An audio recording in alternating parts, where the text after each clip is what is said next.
Welcome சினிலைக்கர் viewers. என்னதான் தனுஷ் விஜய் டிவியில் வர டேலண்டட் ஆர்டிஸ்ட் சிவகார்த்திகேயன் அப்புறம் ரோபோ சங்கர் மாதிரியான ஆளுக்கு சான்ஸ் கொடுத்தாலும் அவங்க கூட ஏதாவது ஒரு சண்டை வந்துடுது. இதில் முக்கியமான ஆள் யாருன்னா சிவகார்த்திகேயன். சிவகார்த்திகேயன் ஃபர்ஸ்ட் கலக்கப்போது யாரில் தான் அவரோட கேரியரை ஸ்டார்ட் பண்ணார். அதுக்கப்புறம் டான்ஸ் ஆங்கரிங்னு பண்ணிட்டு இருந்தார். அப்போ ஃபர்ஸ்ட் டைமாக ப்ரொடியூஸ் பண்ண தனுஷ் 3 படத்தில் காமெடியன் ரோல் கொடுத்தாரு. அதுக்கப்புறமா அவருக்கு மெரினால சான்ஸ் கிடச்சிச்சு. உடனே அதில் நடிக்க போயிட்டாரு. சிவகார்த்திகேயன் அதனாலேயே 3 படத்தில் செகண்ட் ஹாஃபில் வரமாட்டார். அதுக்கப்புறம் மனம் கொத்தி பறவை, கேடி பில்லா, கிலாடி ரங்கா மாதிரியான படங்களில் நடிச்சிட்டு இருந்தார்.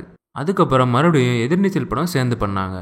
அப்போ அந்த படத்துக்கு பாட்டு எழுதும்போது கூட தனுஷ் டேமேஜ் ஆன பீஸ் நான் அப்படிங்கிற லைனை எழுதிட்டு சிவாட்ட சாரி சார் நான் உங்களை சொல்லலை அப்படின்னு சொன்னார்.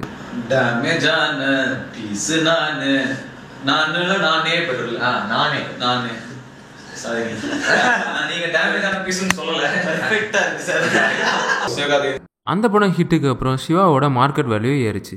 அதுக்கப்புறம் வருத்தப்படாத வாலிபர் சங்கம், மான் கராத்தே ஹிட்டுக்கு அப்புறம் இன்னும் அவரோட மார்க்கெட் வேல்யூ கூட்டுச்சு.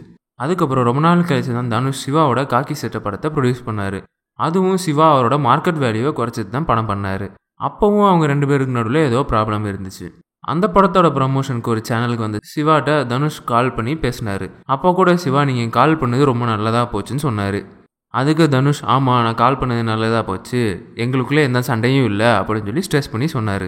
தேங்க்யூ சார் நீங்கள் லைனில் வந்ததுக்கு. நம்ம படம் தானே? இல்ல சார், இது லைன்ல வந்ததுல நிறைய நல்ல விஷயங்கள் இருக்கு சார். பட் தேங்க்ஸ் சார் நீங்க கால் பண்ணதுல. அப்பா நான் தப்பிச்சிட்டேன் சார். சரி ஓகே. அதுக்கப்புறம் ரெமோ படத்தோட ப்ரமோஷனுக்கு மலேசியாவுக்கு போன சிவா அங்கே ஒருத்தர் கேட்ட கேள்விக்கு இந்த படத்தோட டைரக்டருக்கு நான் வாழ்க்கை கொடுக்கல, வாய்ப்பு கொடுத்தேன். அதே மாதிரி எனக்கு நிறைய பேர் வாய்ப்பு கொடுத்துருக்காங்க, அதில் தனுஷ் சாரும் ஒருத்தர் அப்படின்னு சொல்லியிருக்காரு.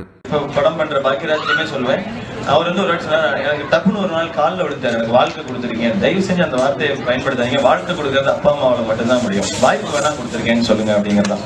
அந்த மாதிரி எனக்கு நிறைய வாய்ப்புகள் நிறைய பேர் இருக்கிறாங்க. அதுல ஒரு நல்ல படம் கொடுத்தவர் தனுஷ் சார். ஸோ நீங்க என்ன. அதுக்கப்புறம் ரெமோ படத்தோட சக்ஸஸ் மீட்டில் சிவா அழுத விஷயம் எல்லாத்துக்கும் நல்லாவே தெரியும். அவரை யாரை சொன்னார்னா escape artist Madan and Vendhar Movies Madan. சிவாவோட ஆக்டிங் கெரியர் ஸ்டார்ட் பண்ண டைமில் சிவாவோட நிறையா படங்களில் ப்ரொடியூஸ் பண்ணது எஸ்கேப் ஆர்டிஸ்ட். ஆனால் இப்போ அவங்க எந்த படமும் பண்ணுறதில்ல. ஆனால் இப்போ ரிலீஸ் ஆகிற எல்லா தனுஷ் படத்துக்கும் அவங்க தான் ப்ரொடியூஸ் பண்ணுறாங்க. அதனாலேயே சிவா அழுதுக்கு தனுஷ் கூட காரணமாக இருக்கலாம். அது மட்டும் இல்லாமல் சிவாவுக்கும் கமல் ஃபேன்ஸுக்கும் ப்ராப்ளம் வந்தப்போ ரஜினிகாந்த் சிவாவுக்கு கால் பண்ணி பேசியிருக்காரு. ரெமோ சக்ஸஸ் மீட்டில் சிவகார்த்திகேயன் அழுத உடனே அவருக்கு வந்த முதல் கால் சூப்பர் ஸ்டார்ட் இருந்து தான்.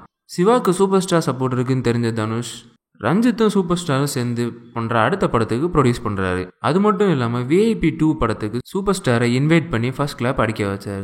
இப்போ தனுஷுக்கு சூப்பர் ஸ்டாரோட சப்போர்ட்டும் கிடைச்சிருச்சு. அது மட்டும் இல்லாமல் சூப்பர் ஸ்டாருக்கு உடம்பு சரியில்லாதப்போ தனுஷ் தான் கூடவே இருந்து பார்த்துக்கிட்டாரு. இதெல்லாம் வச்சு பார்க்கும்போது சிவாவுக்கு அடுத்த சூப்பர் ஸ்டார் சப்போர்ட் கிடைக்குமா என்னங்கிறது டவுட் தான். திருப்பி தனுஷும் சிவாவும் சேர்ந்து படம் பண்ணுவாங்களா என்னன்னு தெரியல. சினி ஃபீல்டில் என்னென்ன நடக்கலாம். ஸோ வெயிட் பண்ணுங்கள். இந்த ப்ராப்ளம்க்குலாம் நடுவில் எங்கள் சேனலை சப்ஸ்கிரைப் பண்ண மறக்காதீங்க.